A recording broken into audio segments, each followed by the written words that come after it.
Praise the lord.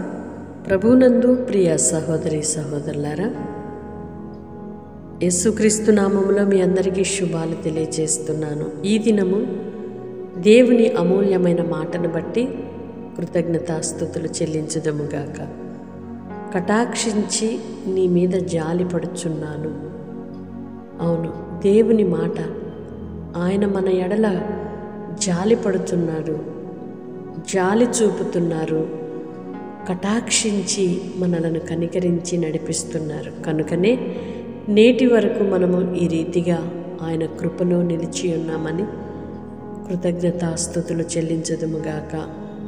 మన మీద జాలి పడేవారు ఎవరు లేరని, మనలను కనికరించేవారు ఎవరు కానరారని కొన్ని సందర్భాల్లో కృంగిపోతూ ఉంటాం. భయము, దిగులు, ఆందోళన, మనస్సులో కలవరము కలుగుతూ ఉంటుంది.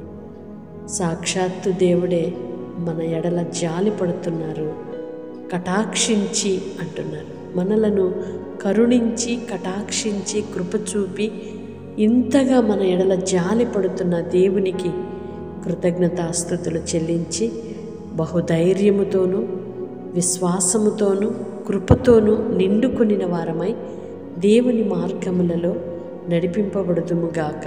ఆమేన్. పరిశుద్ధుడైన దేవా, ప్రేమ కలిగిన తండ్రి, మీకు స్తోత్రాలయ్యా. మమ్మలను కటాక్షించి మా ఎడల మీరు చూపుతున్న జాలి దయను బట్టి మరొకసారి మీ కృతజ్ఞతలు చెల్లిస్తున్నామయ్యా.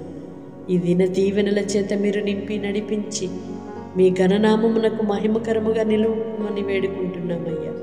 నీ పిల్లలైన వారి మీద మీ కటాక్షము కలుగునుగాక, జాలి చూపమని వేడుకుంటున్నామయ్యా. కృప కలుగునుగా. బిడ్డల దేనిని బట్టి నాయన కృంగిపోతున్నారో, బలహీనులుగా ఉన్నారో మీరు కటాక్షించండి, కరుణ చూపండి, దయ చూపండి, కృప చూపండి. నాన్న స్వస్థపరచండి, బాగు చేయండి, ధైర్యమునివ్వండి, మీ కృపతో ఆవరించమని వేడుకుంటున్నామయ్యా. ఎందరైతే ప్రార్థనలు ఏకీభవిస్తున్నారో ప్రతి ఒక్కరిని కూడా మీరు కృప చూపి జాలి చూపి నడిపించుమని యేసు నామములో ప్రార్థిస్తున్నాను తండ్రి. ఆమేన్. దేవుడు మిమ్మల్ని దీవించునుగాక. ఆమేన్.